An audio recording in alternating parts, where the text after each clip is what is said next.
Hey, what's up, everybody? It's Craig Perra from The Mindful Habit, and you're listening to Sex Afflictions and Porn Addictions, a podcast designed to help you create healthy sexuality and create a great life, because let's face it, life is too short to suck. Now, in your quest to avoid the suck, it is very, very important for you to understand what mindfulness is. I don't think there's any long-term sustainable success without you incorporating mindfulness into your reality. And today, that's what we're going to talk about. We're going to talk about mindfulness.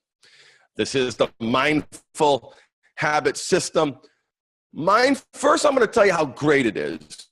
Then I'm going to tell you what it is. And then I'm going to give you some exercises that you can use to incorporate these mindful principles into your life.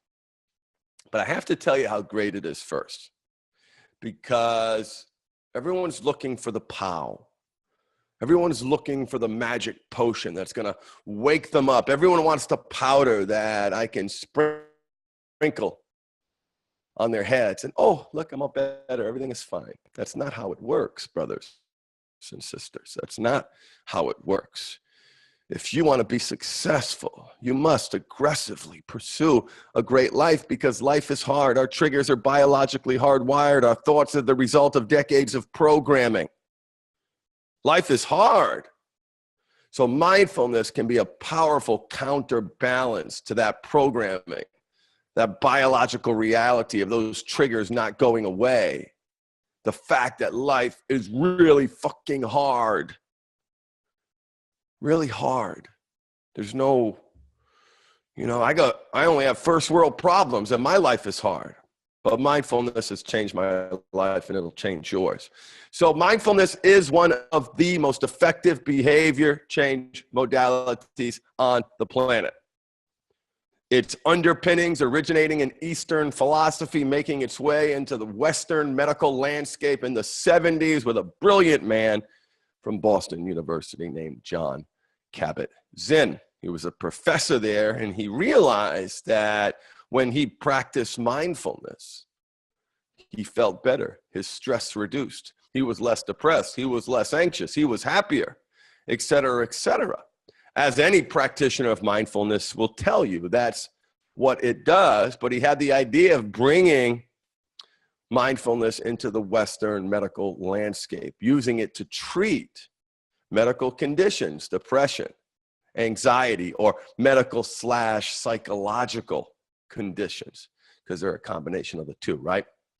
So what he did is he started to study it. He brought the rigor of the scientific method to mindfulness. And now, as we sit here today, I can honestly say that mindfulness is one of the most effective behavior change modalities on the planet. In head-to-head competition, it has beat medication for severe depression. It has beat medication for anxiety.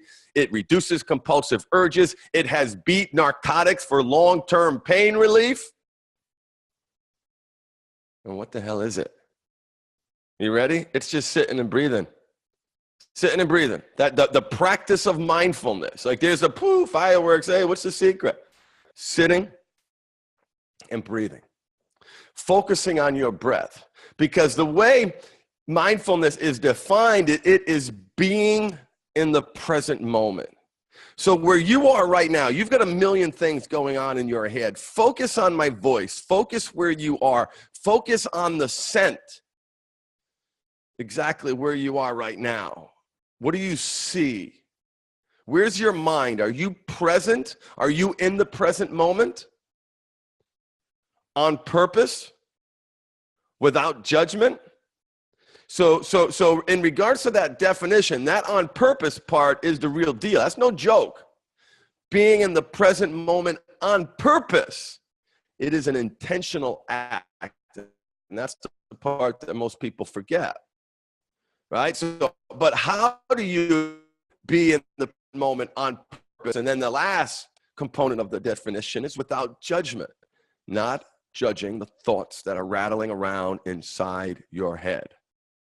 Now, listen, look who you're talking to. I know what's rattling around inside your head. I know those thoughts. They are of a compulsive nature regarding your addiction, right? Using that word loosely, regarding your compulsive behavior.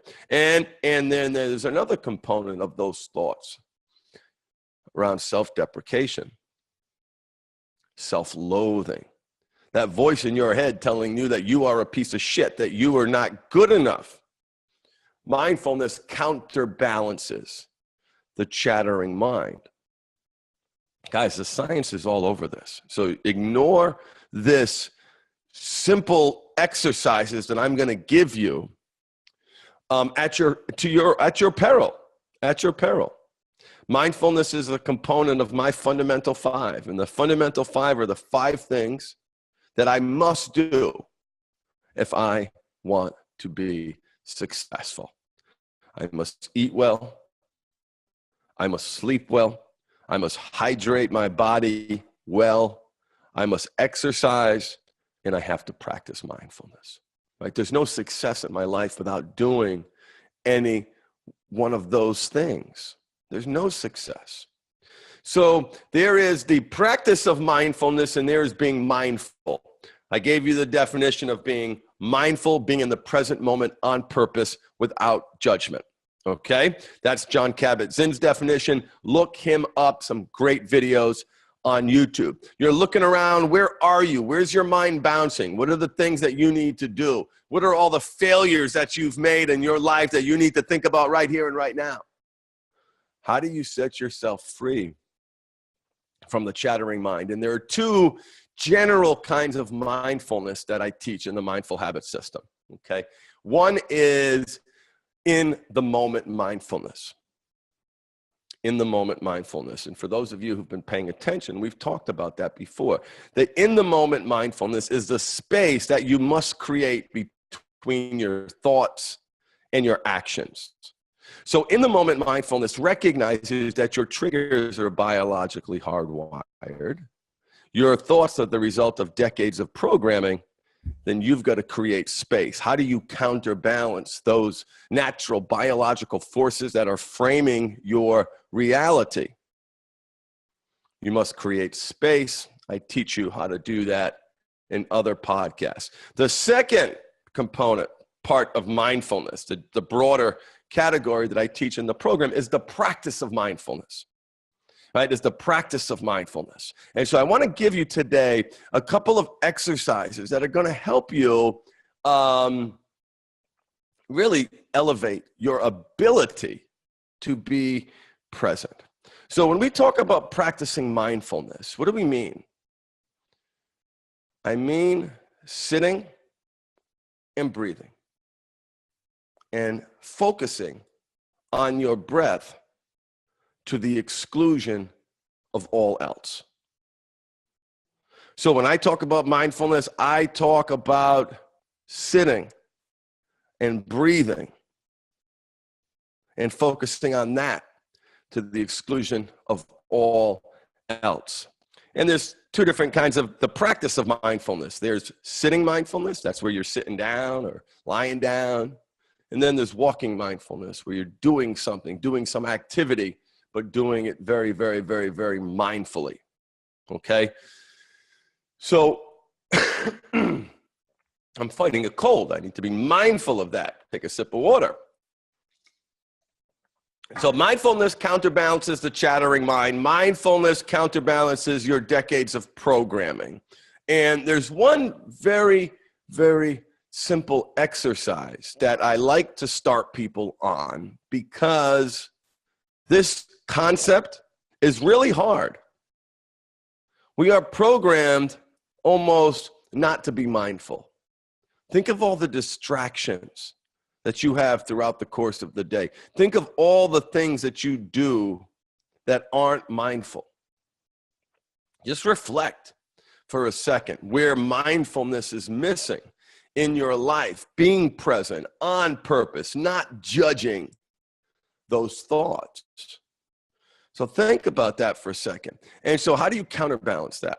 How do you counterbalance that? I'm going to give you a couple of exercises that are very, very, very simple. And if you're with me, you can do them now, right? I mean, if you're in a place where you're not driving if you can sit down, this would be a perfect time to practice mindfulness, because I can guide you through a very, very simple exercise that you can take with you.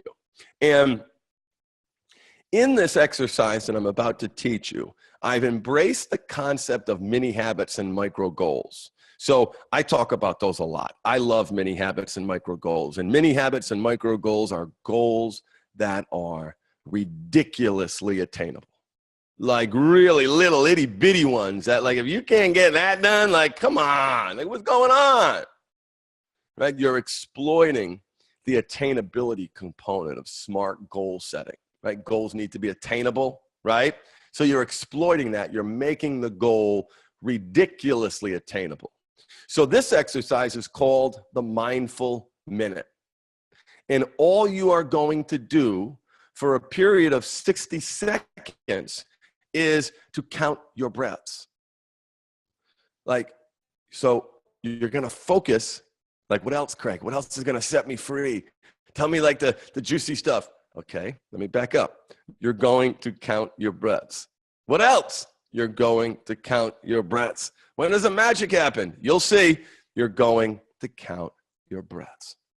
Do not, please do not underestimate the power of this very simple exercise. You're listening to me, and if this isn't your first time, that means I've earned some credibility. And I want to cash in my credibility now, today. Here it is. I want to put it all on the table, because this simple exercise will change your life, will make you less reactive, will make you happier, etc., etc., etc. As long as you let it evolve, as long as you let it grow. Okay? It's irresponsible for me to say sitting counting your breath for 1 minute a day is going to change everything.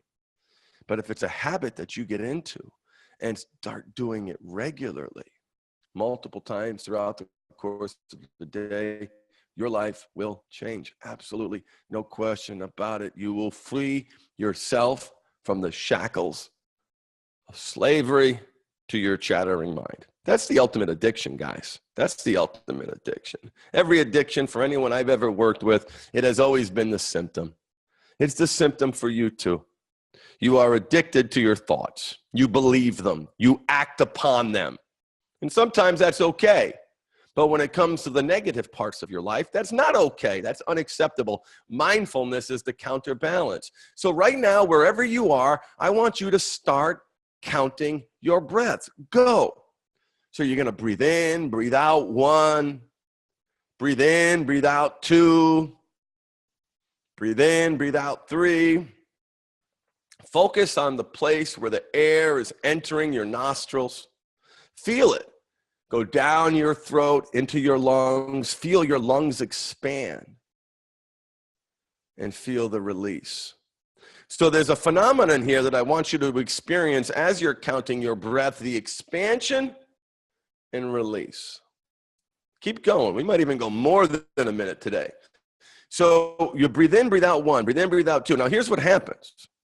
Keep breathing. Just listen to my voice and count. Eventually, you're going to lose track of where you are. So don't get pissed. Don't get angry. Don't get annoyed. Just gently bring it back to the breath and start again. And see how high you can go. Bring a little competition to this. Most people, the first time that they're doing it, can't get past 5. Good. We're going to do this another minute starting now. And while you're breathing, I want you to focus on exactly where the air is entering your body.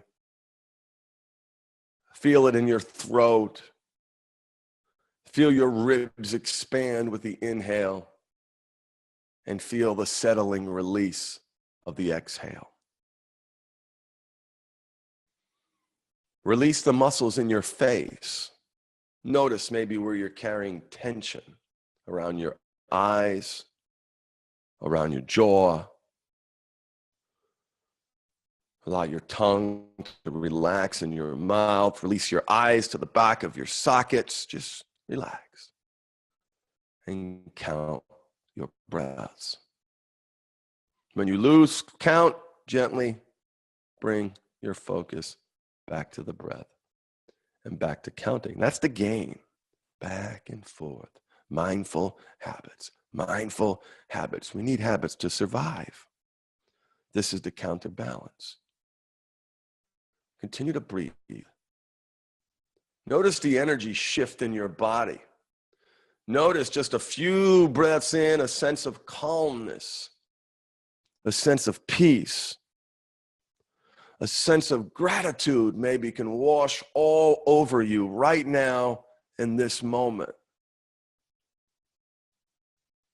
As you're breathing and counting, stop counting now. Focus only on the breath and set an intention. Set an intention. Join me. If you're just deciding to start breathing, you can start any time. So start breathing right now. Maybe you pulled over and it took you a little while, but I want to walk you through a very, very gentle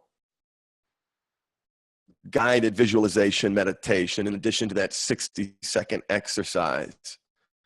I just need you. I beg of you. I plead. I just want this so bad for you to free yourself from mental slavery. In the immortal words of Robert Nesta Marley, none but ourselves can free our minds. So this is how you free your mind. Notice where the thoughts go. What are you thinking about?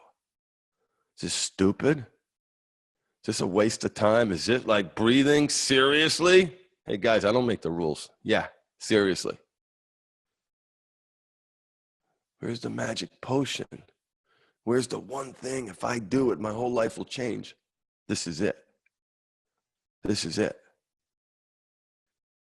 Notice as you continue to focus on your breath, the closer you get to your breath, the farther you are from your chattering mind. That's the distinction I want you to take from this exercise. The closer you get to the breath, the further removed you are from the chattering mind. So right now, take the biggest breath you've taken in this exercise, in through the nose. Let it all out. Good. Another big breath in through the nose. And when you get to the top, just hold it for an extra second. Another sip of air in and let it go. And let it go. And let it go. That's what this exercise does. It empowers you to let it go. What are you attaching to?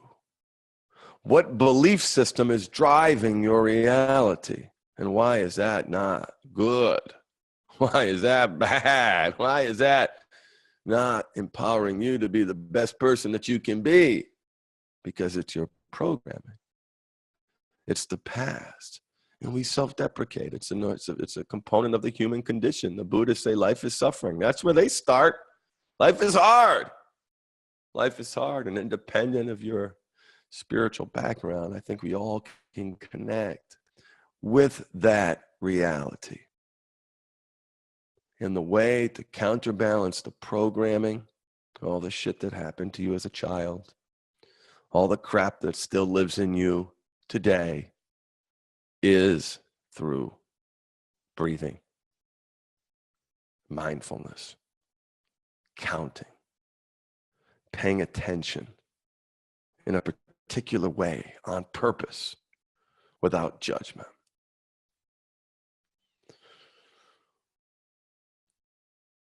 It's a tough concept to teach because we hate to be alone with ourselves. I mean, the truth is some of you out there absolutely hate yourself right now. That's why this exercise is so important, because if you can't learn to love yourself, this isn't going to work long term. You're going to be stuck. in addiction. And mindfulness helps you do that. It helps you see the interconnection of you with this universe. It helps you connect deeper within yourself. It exposes the chattering mind in such a way where it allows you, it empowers you, it encourages you to let it go. To let it go. So what I'd like you to do, here's the exercise. Here's your mission if you're willing to accept it. And that is to practice the mindful minute 3 times a day for the next week. 3 times a day. That's it. That's it. 3 times per day. So that means you take 60 seconds out of your day and just pay attention to breathing. You have to breathe anyway. If you can't, duh, right? You're not breathing, you're dead. So all I'm asking you to do is pay attention to those breaths for a 60-second interval and count those breaths. And you will see your ability to respond to your compulsive cravings and urges will get better. Will get better. Your ability to create space between thought and action will get better. Your well-being will increase. Your depression and anxiety will get less. Your ability to manage any other chronic condition, life, pain for me, will get better. Mindfulness is a critical component to me managing my chronic pain. And for those of you who don't know, I've been in 7 car accidents, 6 concussion, fractured skull, low back surgery, jaw surgery, 2-level herniation in my neck, 2 surgical interventions they want to do on my hip, Crohn's disease, and arthritis. That's all they figured out so far. There's still a couple things that we're looking into. So pain is my reality in a big way, A big chunk of my life is managing my chronic pain and being able to function as a father and as a husband. And some days I do better than others. But to the extent there has been any success, and there has been, it's because of me practicing mindfulness. Me taking that practice and going to yoga. Yoga is a very mindful practice. So I'd like to conclude this call right now with you just let's do it together. Let's take a big, big breath in. Hold it for a second and let it out. Big, big, big. Exhale. Brothers and sisters, the breath will set you free. Thank you for listening. I'll catch you next time. Remember, life is too short to suck. You're going to die. So embrace your power of choice. Thanks for listening.